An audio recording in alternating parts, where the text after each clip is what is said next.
Your moderator for our next to last session, and our panel, the panel of imams. I have the pleasure to meet every single one of them. And the first one is my Shaykh, Imam Khalid Shaheed, who was born in Mississippi to a Baptist preacher father and a devout Christian mother. He converted to Islam in the 70s. He is the imam of the oldest mosque in Dallas area, Masjid al-Islam. He was a member of NCIC's DFW Imams Council, Dallas's Faith Forward, Thanksgiving Square Interfaith, Faith in Texas, South Dallas chapter of National Black United Front, Ikra Intra Faith Group, and a past member of the NAACP. Please welcome Imam Khalid Shaheed. As you don't know, he is also a registered member of the Black Panthers in his teen years in Mississippi. Yeah, nobody, that's a little fact I knew about the Shaykh, mashallah. So he's been putting it down for a while. Also, we have a good friend of mine, a colleague, Imam Abdullah Duro, your moderator for last session. He was born in Arlington, Texas, raised in Houston, converted to Islam in 1997, and he was while working as a surgical technician.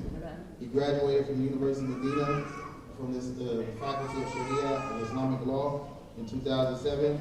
He's the founder of the New Muslim organization, New You, right, a nonprofit organization that serves social and educational resource for that convert to Islam to renew their faith or to renew their faith. He is currently the Imam of the Islamic Center of Capel, Dallas, Texas, and leads the Convert Life Department at Hakeem Institute. Please welcome Imam Abdullah Duro. One thing about Abdullah, he's a known, because I've known him for 20 years now. Yeah, he's a known, what do you call it? Moocher. He's a moocher. He used to come on my dorm room. He used to come on my dorm room right when it was time to eat. So this is something about it. Yeah, he was what's going on. It's like, hey, you just alhamdulillah. And last but certainly not least, we have Imam Saeed Purcell. He taught Islamic studies to every single demographic, part-time and full-time for over 23 years, most recently at the Islamic Center of Plano Epic, specifically for Embrace. He's also served in some capacity as imam for 18 years, giving khutbahs regularly in the federal prisons in Seagoville and Fort Worth, as well as at Hamson and Euless at this time. And I just recently met Imam Saeed, and just the only thing that I can really have personally about him is that he brings soul with him. he has that voice. He brings like a soul with him, like a Michael McDonald voice. Yeah, mashallah. So anyway, please welcome. No problem. Imam Saeed Purcell. Please welcome. Come on up to the stage, Shaykh.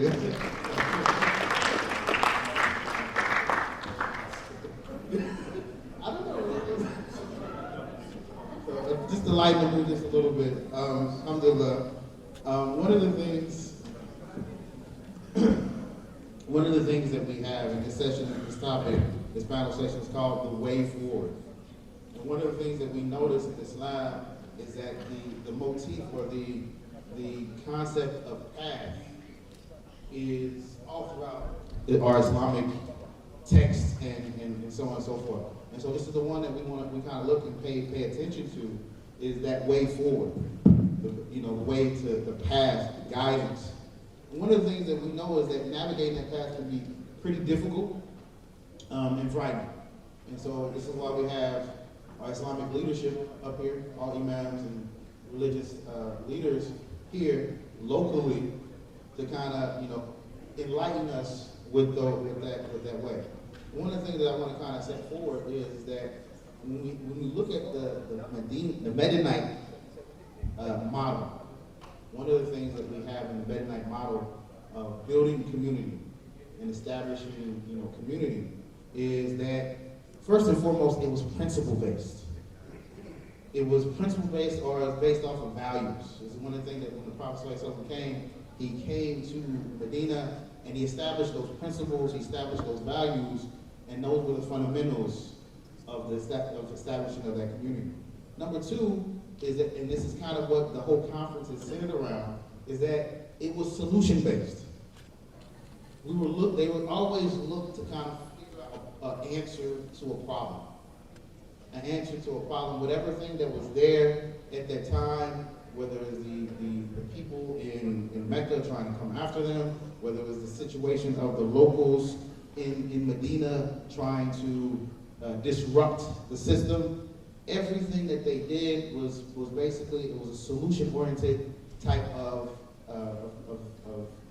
methodology. And last but not least, one of the things that we want to kind of remind ourselves of is that that Medinite society, it depended on sacrificial actions. Not from everybody, but from a group. Specifically the Ansar. And they would do certain things. They would do certain things to give up for themselves, even if it was something they had a right to. And so when we look at that, and we look at what Imam Dawood was saying, there's no safety in the margin. So there's certain things that people have to go and get out there and kind of give up and put in work, sacrificial work. And so as we do that, we'd like to start, inshallah, with that. And we have, put that up here. So the topics for each Imam Saeed, you have solutions for converts to individually improve their communal challenges. We also have Imam Khalid, unrealistic expectations, solutions to prepare converts for the reality of the Muslim community versus the idealistic. And Imam Abdurrah, keeping one's culture with Islam, solutions to educate converts on a cultural versus Islamic thing. And so we're going to give everybody about 5 to 7 minutes, and we'll give a little room for questions afterwards, inshallah. So with that, we'll get started. It has you first. So, you know you can't give any man 5 to 7 minutes. That's long enough to say hello. Hey, Bismillah. Bismillah, go ahead. Go ahead, do your best. Assalamu alaikum wa rahmatullah. Lunch put y'all to sleep or something? What? Assalamu alaikum wa rahmatullah. That's better. Keep feeling like I need to break out, and the mom will be there. Some of you got that joke. Thank you. I don't feel as old as I look. So, Bismillahirrahmanirrahim. Alhamdulillahi Rabbil Alameen. Wa salatu wa salam ala ashraf al-anbiya wa mursaleen. Wa ala alihi wa sahbihi wa man tabi'ahum bi ihsanin ila yawm ad-din wa ba'd. So, I don't remember how you worded it, but it's changed slightly, the topic in question. But what I wanted to talk about was responsibility, particularly personal responsibility, because one of the reasons this topic came to mind, and I'm going to try and be concise, is that oftentimes we hear converts in particular, and I've been teaching, converts has been the primary group I've taught for the last 23 plus years. They look at other sources of their difficulties. It's not, I'm not getting what I deserve because of this group, because of that person, because of this institution. And that's not to say that there may not be some reality to those circumstances, that there may be things that they should be doing or that they say they're going to do that aren't being done. However, at the end of the day, the only thing that we have control over is ourselves. And so I wanted to start with talking about responsibility. So first and foremost, as all of the brothers up here could tell you, is that whenever you begin with something, you have to define it so that people understand what it is that we're talking about. And just this aspect of it alone is important to pay attention to. So when you try to define the term, in Arabic, one of the terms that you'll find is taklif, is for responsibility. But when you say kallafahu amran, which is saying that is to say that he imposed upon him a thing or an affair. Pay attention to this next part. In spite of difficulty, trouble, or inconvenience. So he imposed upon him something in spite of the difficulties associated with that thing. So we're going to come back to that point in a minute. We're going to talk about a few things that the law says about this concept. Most of us, we're familiar with these ayahs that I'm going to mention, but I'm just going to bring them out. So, firstly, we have Allah subhanahu wa ta'ala is saying, La yukallifu Allahu nafsan illa wusaha. We know this one very well. We burden not any person by that which he can bear.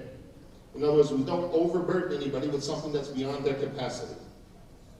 But so you look at the definition though, La yukallifu Allahu nafsan illa wusaha. Is that Allah doesn't burden anybody beyond their capacity. But the burden is not one of convenience. The definition we had before. It's a burden that has an inconvenience associated with it. It's not meant to be easy. It's meant to be a challenge. Sometimes we approach things, we approach life as if everything should be a cakewalk. That everything should be handed to us on a silver platter. Everything should be easy. Allah is not saying that to us. He's saying that we don't place a responsibility. We don't give you a taklif, a responsibility that requires exertion, pushing yourself to your limits beyond your capacity. So you're going to push yourself, but we know it's in your capacity. We know it's in your capacity. And in the comment to this that Ibn Kathir had made, he said that is to say that whoever strives while pursuing his rights, and this is another important point that Ibn Kathir makes, while pursuing his rights, meaning your own rights, and giving other people's full rights, then there is no sin on them if they commit an honest mistake in the midst of doing that. So pay attention. It says that you're pursuing your own rights. We have rights. We all know that, and that's part of the reason that we sometimes complain, or we call foul on things that don't happen the way they should. But look at what he says next. And giving other people's full rights. So we're looking for our rights. But he doesn't say that with emphasis. He just says you're looking for your rights. But then when he talks about the other, you give other people their full rights. So this is an important point, and I make this point when I'm talking to couples about marriage counseling. I tell them very clearly, I said, we're not going to talk about rights. Oftentimes people want to find out, the husband wants to know, what's my rights? The wife wants to know, what's my rights? I switch the focus for them. I say, let's talk about what are your obligations, not what your rights are. There's a basis for that because Allah doesn't hold us accountable for other people's responsibilities towards us. Our rights, we're not held responsible for our rights being fulfilled. That's not on us. What's on us is our obligations to others, our responsibilities to others. We need to fulfill those first, and then if somebody falls short in providing us our rights, and if we're believers, it shouldn't be an issue for us because we know Allah's got this. He's got our backs. So we need to focus on our rights, like Ibn Kathir says here, giving other people their full rights. Focus on that. And then your rights will either be taken care of by those people who owe those rights to you, or Allah will take care of it for you. And we should keep this in mind because a believer understands that even if we miss our portion here, Allah has given it to us there. That's the mentality of a believer. That's the mentality. And you find another example. Ibn Kathir begins before quoting this, he's saying that Allah commanded his servant and messenger, Muhammad sallallahu alaihi wasallam, to himself fight in jihad and not to be concerned about those who do not join. Not to be concerned about those who do not join. So Allah says, La tukallifu illa nafsak. Is that you are not tasked or held responsible except for yourself. My job doesn't extend to being responsible for you. Being responsible for you, even when you talk about your family, your wife, your children. You aren't individually responsible for your wife. You're responsible for what you do in regards of your wife. Your obligations to your wife, which include educating her, which include guiding her, which include advising her, which include being the kind of man you should be for her as her husband. But individually, you are not responsible for your wife. She will be answerable for herself. And upon you is yourself. So we need to keep that in mind. find here where Allah says, and actually our sister Rashida echoed this in the first session. She mentions a portion of the ayah where Allah is saying, "Inna Allah la yughayyiru ma bi qawmin hatta yughayyiru ma bi anfusihim." So that where Allah is saying that indeed Allah will not change the condition of a people until they change what is in themselves. Meaning we find something in our lives that we don't like, that's not going to change until we change the condition that brought that upon ourselves. We have to look like the other sister, Seba, was talking about, looking at our emotions, looking at our reactions and how we're dealing with things. Analyzing, being mindful of how we're responding to things, because we play a role. We do play a role to a certain extent. And until we change the condition, whether a bad condition, we won't change that bad condition until we change what's in ourselves, to make the soil prepared for good seeds. Or if we're in a good condition, that good condition will not end until we change the soil that those seeds are planted in, and they become a bad soil, and the seeds die, and nothing but weeds begin to grow. So we'll not change the condition until we change what's in ourselves. We have to change. And this is we're starting to get closer into the point here, inshallah. I have no idea how much time I have. 1 minute left. See, I told him. Just enough time to say hello. So Allah says in Surah Tahrim, He says, "Ya ayyuhalladhina amanu qu anfusakum wa ahlikum nara wa quduha an-nas wal hijara." Saying that, "O you who have believed, protect yourselves and your families from fire, whose people and stones." It doesn't say, "Yeah, man, Khalid, protect my family. Yeah, man, Abdullah, protect my family. Protect me." Not his job. My job. My job. We have to focus on that. And then finally you find where Allah is saying, and He repeats this a couple times, where He says, "Ya ayyuhalladhina amanu asta'inu bis-sabri was-salah." O you who have believed, seek help in patience and prayer. And we know we say this. Every day we say this. When we say, "Iyaka na'budu wa iyaka nasta'in." And who are we seeking help from there? Wa iyaka nasta'in. Allah alone. We're seeking help from Him. That's what the way we help ourselves. We turn to Allah because Allah has got this. Whatever we're dealing with, Allah has got this. So it's important for us to not lose sight of the fact that we've been given tools, we've been given the opportunities, but we have to take responsibility for it. We can't wait for others to work for ourselves. We have to work for us, individually and collectively. And lastly, the one point of advice that I would have that I give to many of my people, as far as one of the best things I believe from my own personal experience in my own life that can help us to be successful in our religion, in our lives, and in this ummah, is the following advice of the Prophet ﷺ, where he said that the Messenger of Allah ﷺ had said, "Whoever takes a path upon which to obtain knowledge, Allah will make easy for them the path to paradise."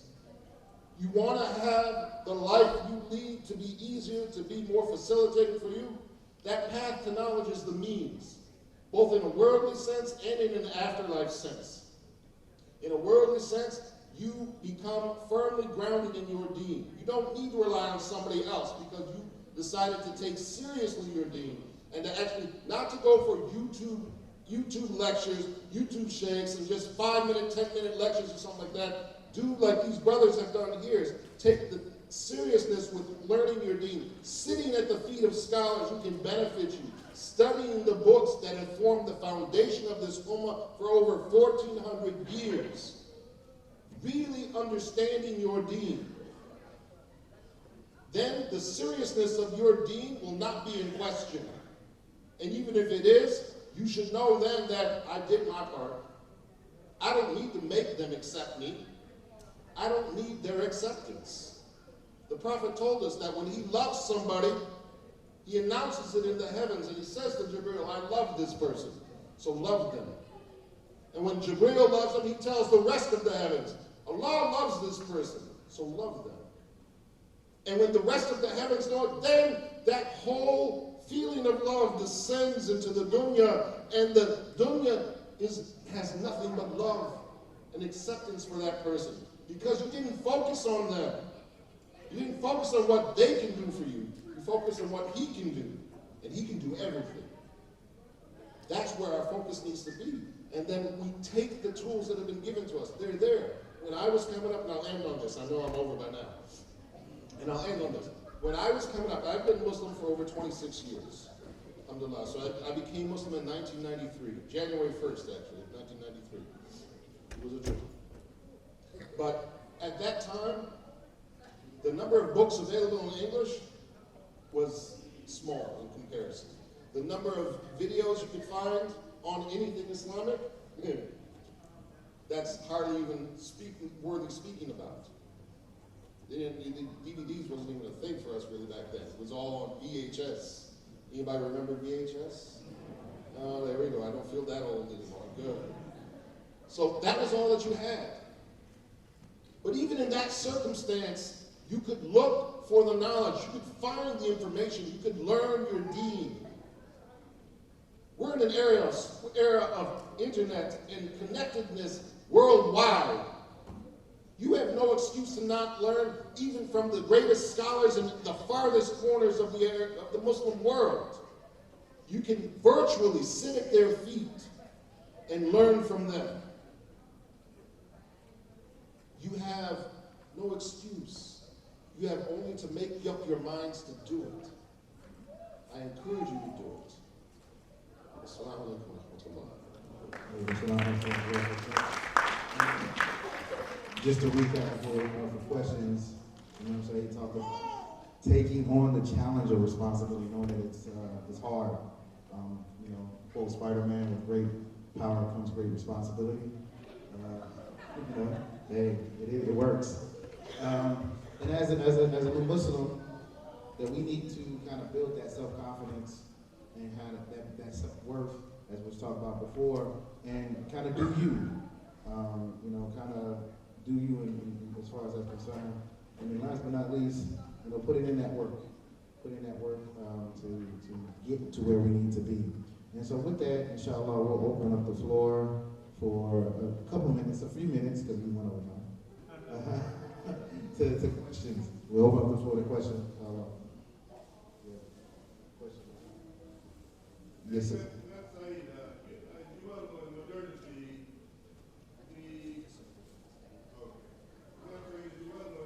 The modern mind has, how shall we say, morphed, and the brain, by and large, being rewired. Now, this challenging issue is a welcome one, but it's formidable for most people because the attention span is so short nowadays.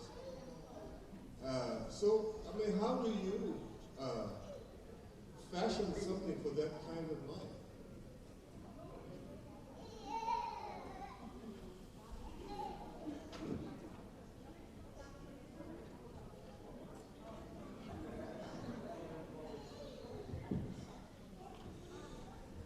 Assalamu alaikum, Joseph, for the question.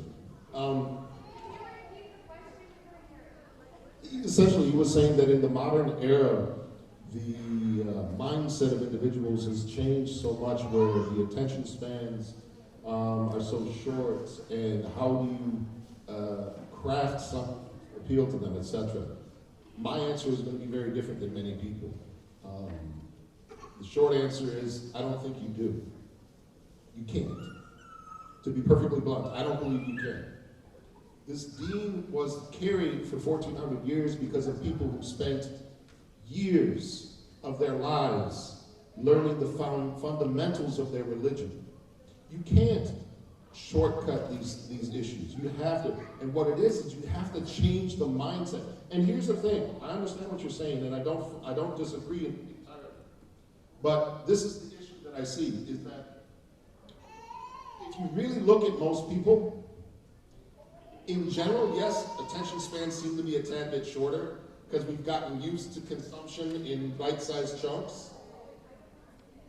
But I guarantee, even the children in this room, even the youth in this room, if you think about it, and I can think of one example in particular, if you think about it, there are certain things that you do that you have a tenacious tunnel vision like focus for, that no one can sway you from.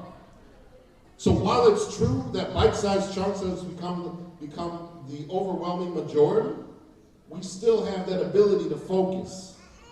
The reason we don't is because it has not been made attractive or valuable to us to focus on these things. We need to make it, one of the issues I've taken, and I'll end on this because I don't want to take too much of the time. When we talk about weekend school programs, and the whole issue like HIFZ programs in particular, many HIFZ programs I've seen, is the kids, they'll memorize Quran sometimes at very young ages, and this is a magnificent achievement. But oftentimes they don't understand it.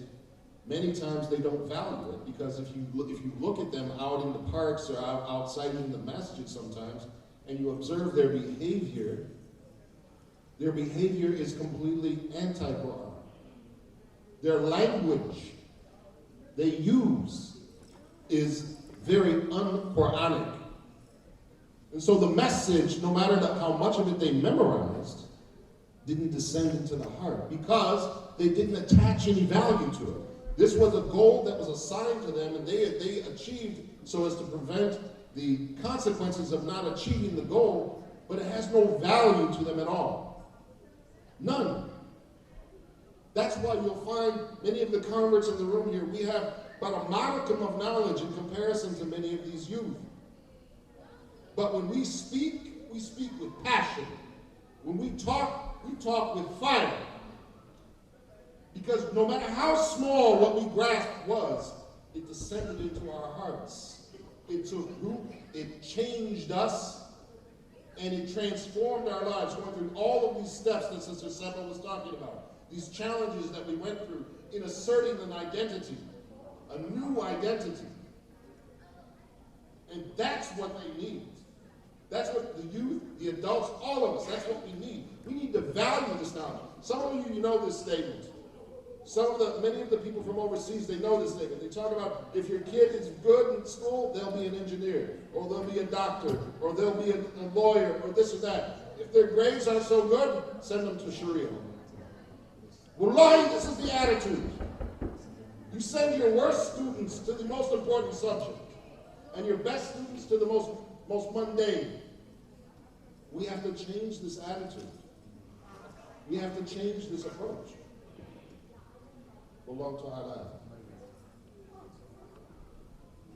So, should we have Islam meet us, or should we meet at Islam? The question there. Anything you want to say, you can answer that. We have another question. Time for one question or two.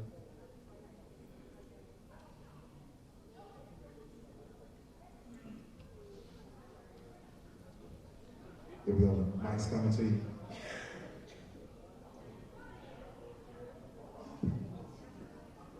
Assalamu alaikum. Well, I want to just ask a question that I don't think has been touched since we've been here. What's the biggest piece of, the biggest advice you can give to a person who took Shahada in prison and comes out to the world to face family again and friends as well? Advice for that person that was incarcerated once they come outside. Chaplain. He says that because I'm in the federal prisons right now. I go to the federal prisons. So this is amazingly relevant because I have a group of brothers that I'm dealing with. One of the biggest things that they talk about in terms of recidivism is the circle that you surround yourself with. The family, even the family. Actually, this was a shocking story that one of the administrators had shared with us, how the environment is so powerful, even so much so when you have families. They were describing in one of the company prisons here that there's literally 3 generations of this one family in that same institution right now. Grandmother, I want to say it was the sisters actually. His grandmother, mother, and daughter. If I want to say, all 3 of them in at the same time. And so it's difficult. You're coming out, especially if it's family. If it's family, that's especially difficult. If it's friends, it may be not as bad, as difficult, but still it can be hard. If that's all you knew, that's all you, but the reality is our environment is one of the most dangerous things. The Prophet ﷺ, he talked about how that you will be upon the deen or the way of life of your Khalil, which is your beloved. And so we have to be really mindful. So it's not to say that obviously we can't change our circumstances overnight, no matter how much we want to, especially if we're coming out, because you come out with a lot of baggage with you that makes difficulty with things like jobs or housing, all sorts of things. So a lot of doors are closed that are otherwise open to everybody else. But even if you can't physically change your circumstance, you have to find a way to mentally and emotionally change that circumstance so that you don't have this khullah, this love and this affection for these people the same way that you did before, because they were bad influence on you. You don't want to allow that influence to maintain its connection with you, etc. So part of it is trying to find ways to diminish that connection, realizing the dangers, the harm that is in that connection. But the other part is obviously, like they were saying the other day, when you take something away in terms of the text, which just took me a second to remember the reference. When you take away something, you have to put something back. So if you take away some of these connections, some of these affections, you need to replace it with something else. You need to replace it with a group or a circle or somewhere that you can receive some of that same camaraderie that you missed. That's where something exactly like what Grace is trying to do does. We literally, somebody used the reference of family. We literally use that reference when anybody joins the group and is added into the chat. Everybody starts off with welcome to the family. Because we try to, as much as we are able, to be there for each other as if we're family. And to be real with one another, but to also be caring about one another, beyond ourselves. So, but you have to replace the one with the other. You can't take away one and not put the other in its place. Because then, we're human beings. We crave, companionship, we crave affection, and if we lose it and we can't replace it somewhere else in a healthy way, we'll replace it in an unhealthy way. And so we can't do that. That's a road to disaster. Allah knows best. Yes, go ahead. Everyone who's converted knows Allah tests you right away.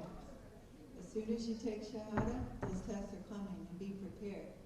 And if you've taken it in prison or not, be prepared. Those tests are coming, and recognize it, and get yourself in a position to have the sabr that you need, the patience to get through it, and don't let shaitan whisper in your other ear, because you're going to be tested. It's a fact. Undertaking the test, I'm saying? He basically said, if you can't make physical hijrah, then try to make another type of hijrah, a spiritual hijrah. Make sure you are migrating to that which is better, inshallah ta'ala. And so we'll leave it at that and go to our next session with Imam Khalid, Unrealistic Expectations and Solutions. Bismillah.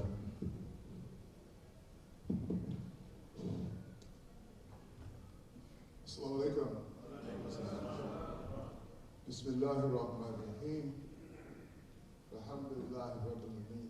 Salatu wa salam alhamdulillah wa alayhi wa sallam taslim. Alhamdulillah, I'm very happy to be here with you again. I was here a couple of years ago. I'm surprised you invited me back. I was here 3 or 4 years ago. I think this is a wonderful effort on behalf of ICNA and NAS to try to embrace the whole of the Muslim community and to try to, what's important, to validate us, give us validation. People are looking for validation. So alhamdulillah, we pray Allah continue to bless you, this effort. It's a wonderful, wonderful thing to do. And I really love the theme here, finding a way forward. Ideally, Jay, if we had a fast forward button, we can go forward very quickly through any difficulties we may have. Fast forward button. But unfortunately, there is no such thing that exists. There is no fast forward button. We go forward step by step. Step by step. And Usman Yusuf, Allah said in the Quran, surely through the difficulties come the ease. want the ease without the difficulty a lot of times. There's a price for the ease. So he says, through the difficulties. We go forward with difficulties. A lot of people experience difficulties and they bail out. So you don't ever get to the ease, the comfort, where you feel validated when you bail out. You bail out too soon. I come from a family that was a devout Christian family. My dad was a Baptist preacher, my mother was very devout. And I became part of this community back in the 70s. And when I gave my shahada and part of this community back in the 70s, my dad and mother told me I was 18, 19 years old. Just going to college, coming back home on the weekends, summer breaks. They told me that I could not live with them unless I went to church. We had debates for about 2 years. And then they realized something, that their expectations of me were wrong. They expected this to make me a bad person. My shahada. Many people nowadays, you give your shahada, you become Muslim, your family, they have expectations, they're not congruent reality. They expect you to become a suicide bomber. They do. They just know you're going to be a bomber. A suicide. Your family, So, they had expectations. But within 2 years, my mother and father realized that Islam had made me a better person. And they loved it. They loved it. My dad, the Baptist preacher, before he died, gave shahada. My brother gave his shahada. His wife gave her shahada. My nephew, his shahada. My sister, his shahada. And then my mother, before she died, she said, that religion you have is right and true. I believe you and I are going to the same place when we leave this world, and I wish all my children were just like you. Allahu Akbar. Alhamdulillah. Allahu Akbar. So we went through a transition. First couple of years, very difficult. Because of false expectations they had, my family had of me. But we went through the difficulty of the first couple of years. Then we got to the ease. A lot of times as Muslims, we bring in the community, I see a lot of my community, Dallas Masjid Islam, which is the oldest mosque in the Dallas area.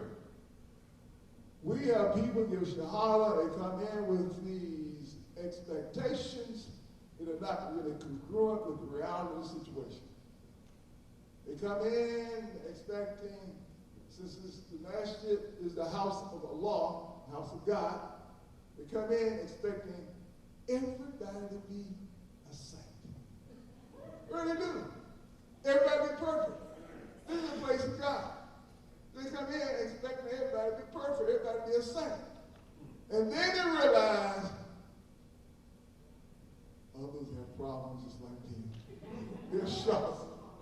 They have problems. They realize they're not the only one that have problems. So we have those expectations.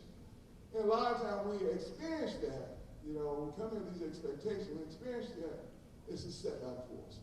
We come in with the expectation that we're coming to a community or a masjid, a community, there's going to be this perfect fit.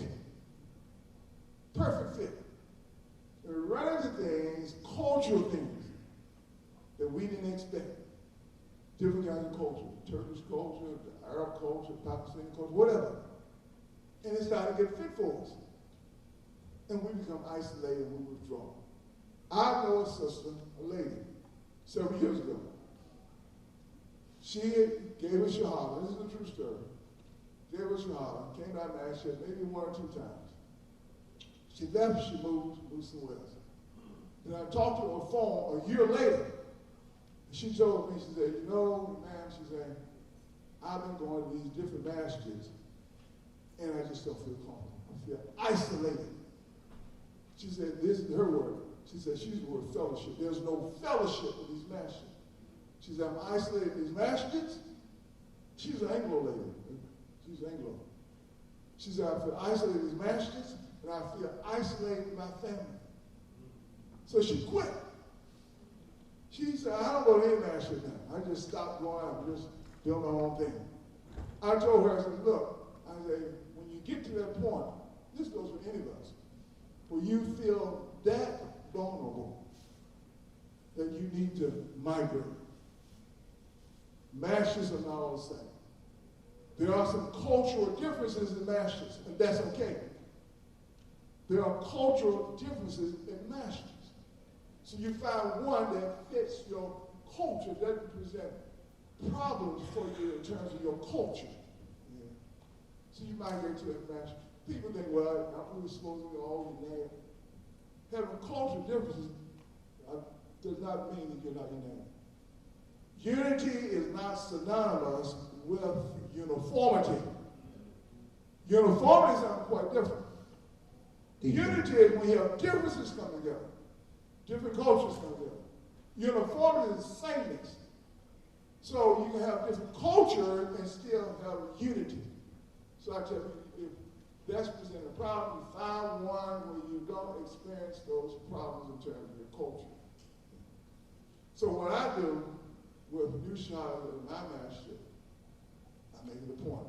From the very beginning, I tell them this. I tell them as often as possible. So we can get rid of these unrealistic expectations. I tell them this. And Islam is the hospital. Allah is the chief surgeon. Under him you have the prophet. Peace be upon all of them.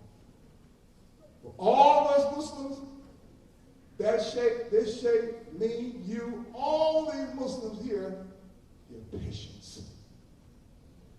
They're only patience. We're all here for the same reason, that's for healing.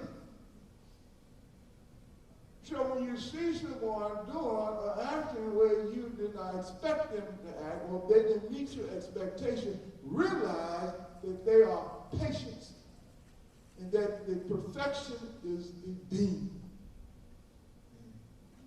So I just talk to them, and we try to keep people in the loop, because people look for validation.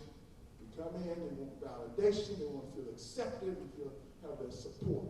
So we try to keep them in the loop in terms of activities, we try to mentor them, we try to work with them, and make sure they understand that everybody here is looking for the same thing. So alhamdulillah, that's what we do at God's Mission.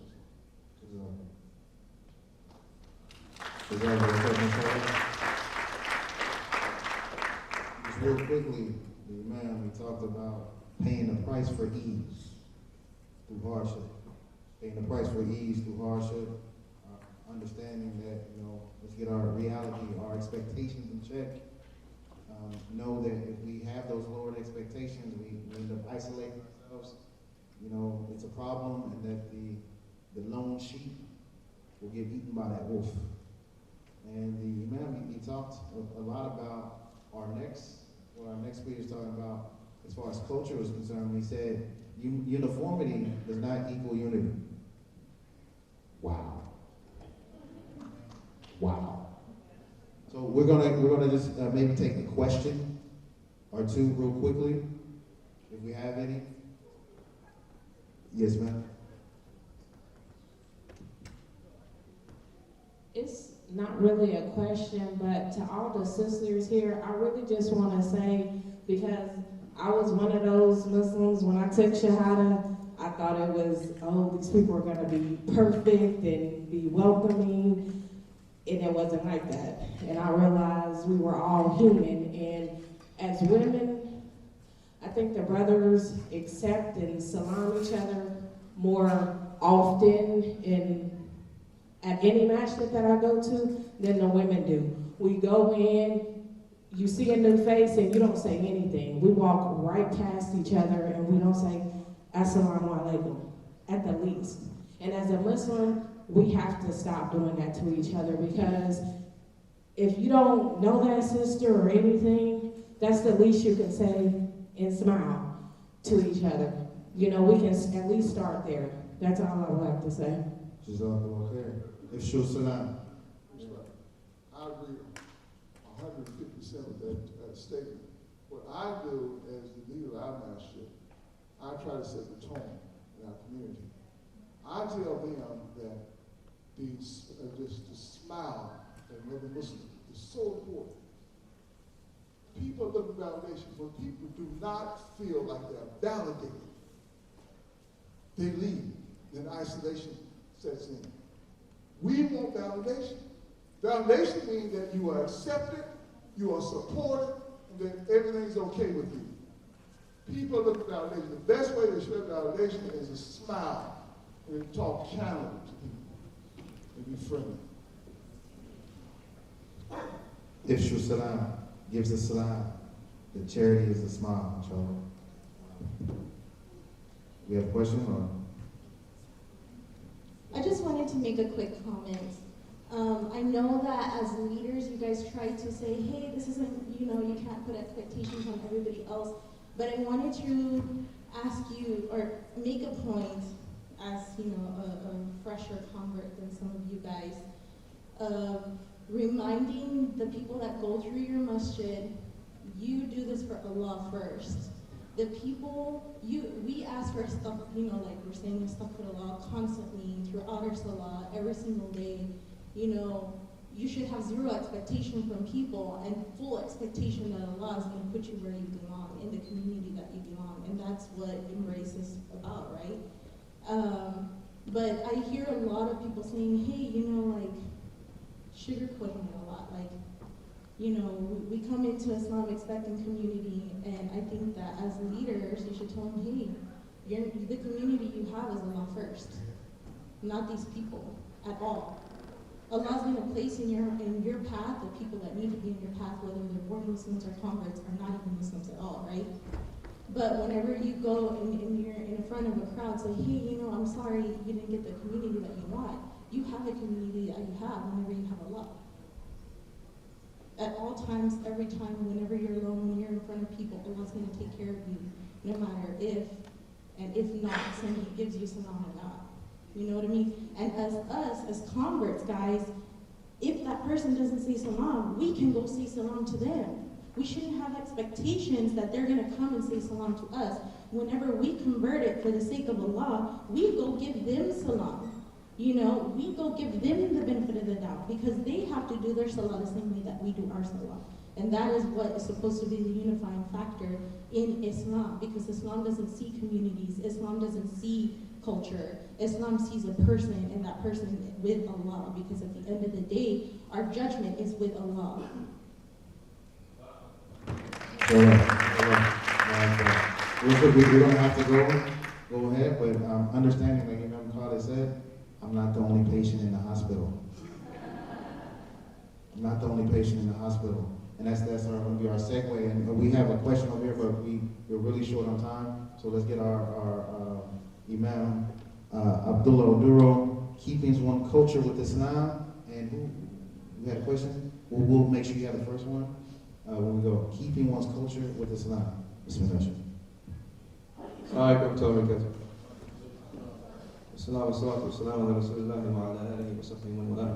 If everyone could just stand up real quick, hug their neighbor, and say, I love you, brother, I love you, sister, for the sake of Allah. I think they did the table designation very well. Alhamdulillah. Y'all getting pictures of this? Yeah, go ahead and get some footage of this. Look at that. How did the Embrace conference turn out? Okay, they embraced each other. It worked. You understand what I'm saying? It worked, mashallah. Imam Abdullah is making you what you paid for. Read to us. Okay.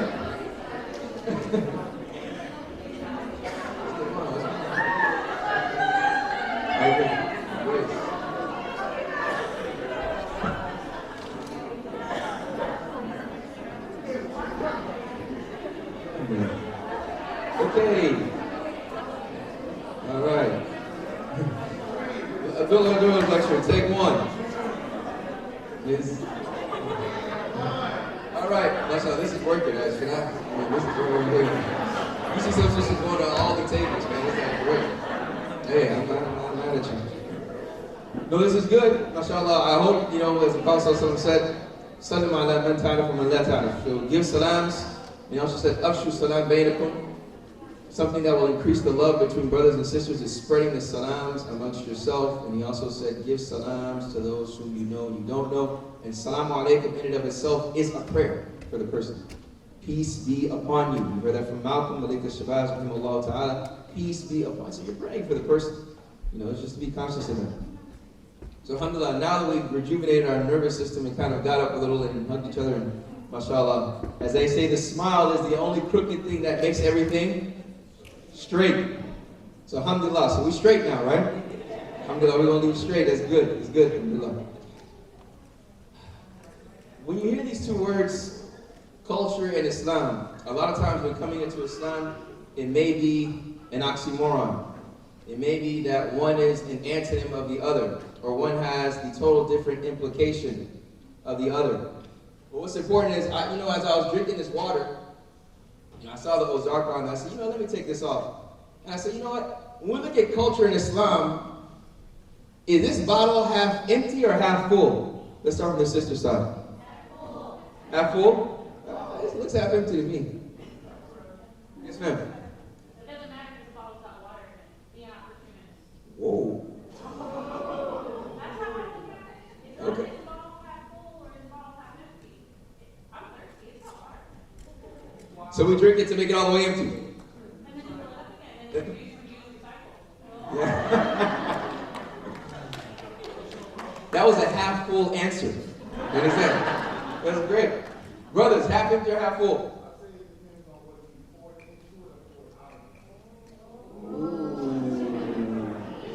So if you pour it in, are you the half full mindset? If you pour it out, you're the half empty mindset? Ooh, so he's drinking. Well, he's drinking, making it half empty now, Shay. So you pour it and you're making it half empty, but you're making it half full here. So it's good. Yes, sir. Yes, ma'am. What about thinking, hey, is this Zamzam water? Because I never have to worry if it's full or empty. Whoa, mashallah. Okay. Is this Zamzam water? Is it halal or not? Well, is my optimism halal? Is it good optimism? Is it non-Muslim optimism? Zamzam provides you with everything that you need, right? Yes, exactly. Zamzam is big holy water. Yes.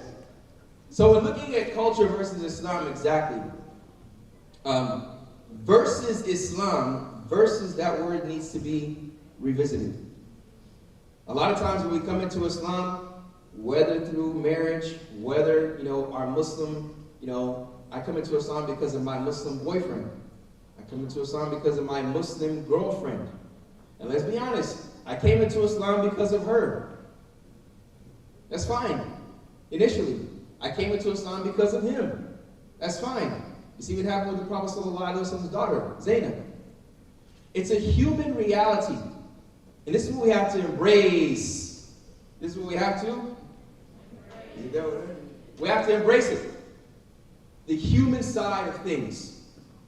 And the word culture, subhanAllah, let's just take a step back. How much time? Like 2 minutes? All right. 59. Wait, 5 minutes to 58. Okay.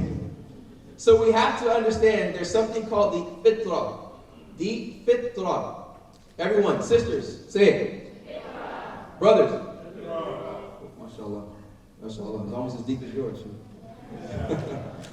Is that Luther Vandross? No, Luther Vandross. What was the deep one? Very well. Yeah. So the fitra is that natural element that Allah has placed within you that makes you, you. It is that natural element that has characteristics that are ingrained within you. Allah says in the Quran, Fitratullah allati fatara an-nasa alayha. He says the fitra, it is that natural characteristic that He has put upon you. And it's interesting, the noun He uses is derived from the same verb, the same 3 letters. Fa, ta, ra. Fitra. It's that natural element. So we could say it's the soul, or it's a characteristic of the soul. Right? You have the physical and you have the metaphysical. The physical is your hands that we see here. The metaphysical is what makes me Abdullah. A characteristic of that is that Abdullah has a short temper. It's not true. I have a long temper, right? My wife knows. My children don't know. They think I have short temper, right? Those are characteristics of my fitrah. I feel guilty when lying is a universal characteristic that we all share the fitrah. That guilt may diminish because of people that we hang around or experiences that we face or the way that we've grown up, as Sister Saba mentioned. So that fitrah is present within every single one of us. That's why it's important for Muslims to know that we, with this fitrah, naturally accept one deity. Naturally accept that there is one spiritual, a higher power that by himself, because of that natural ingrained knowledge that we have, there should be a response to that. And that is the actions of worshiping him alone, which is the first pillar of Islam. Why is this important when talking about culture? If you're on an island by yourself, how would you know that you're honest? How would you know that you're beautiful? How would you know? We have naturally this yearning and need to be accepted, to be liked to a certain degree. Now, it may be dependent on who. Some people it shouldn't matter. Some people it matters by default, like your father, your mother, your siblings, or someone that raised you before you even understood who you were. From that time on, you want to be loved by that person. If they show a form of disappointment, you're concerned. But if someone who doesn't know shows disappointment, you can tell them, go drink the sea. It doesn't matter to me. I don't know who you are. Right? So here, this fitrah is very important because when you have what is called a culture in Arabic, it's called ada. Everyone say it? A small Arabic lesson. Ada. Or you can say urf. Urf. That ada means something that continues and is consecutive. That's why we have the word, what's the holiday for Muslims? Eid. See the same ayn dal? Because Eid comes back yearly, over and over and over and over again, until the sun rises from the west, until the day of judgment. We have urf. Urf means that which is known. You know something. So that which is known amongst a locality, geographically, amongst a genus of people, that continues over and over again is what? Culture. Is that bad? Why is it bad that I want a hot dog instead of a samosa at a barbecue? Why is that bad if I have an issue that I want my samosa instead of this hot dog? You know, one time I was at Masjid Subhanallah, we had a potluck for converts. And then this brother that used to be in the Nation of Islam, he came, he said, you think they're like bean pies? I said, you bring the bean pie? What are you talking? Don't ever ask me this question again. Okay? Let's start right there. Brother, I brought this bean pies to the potluck. Man, this is Houston. I don't know how many of you from Houston. Check safe Uncle Safe, he's up. You know, it was a Muhammadi masjid in Houston. The brother bought the bean pies. You know how many Arabs in Pakistan escaped me? One brother's mouth was full. He couldn't even finish what he was eating. He came and said, oh, what is this? I'm like, brother, it's halal first. It's food, yeah. It's bean pies. He said, what is this? Who made this? I said, yeah, alhamdulillah. This is the beauty of culture, right? A characteristic of culture is our food, the way that we dress. Now, Islam, if we look at it, we don't look at it as rules, but look at it as guidelines with objectives. Guidelines with objectives. There are guidelines in the way that we dress. Now, some people may wear pink. I'm from West Africa. Wearing pink is common. You wear the pink hat, you wear the pink garment, it's common. Light colors for men is common. Light hijabs for women is common. The jilbab is common. Is that haram? No.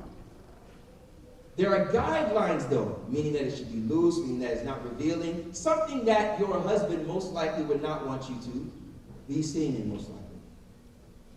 There are guidelines that have an objective. This objective is to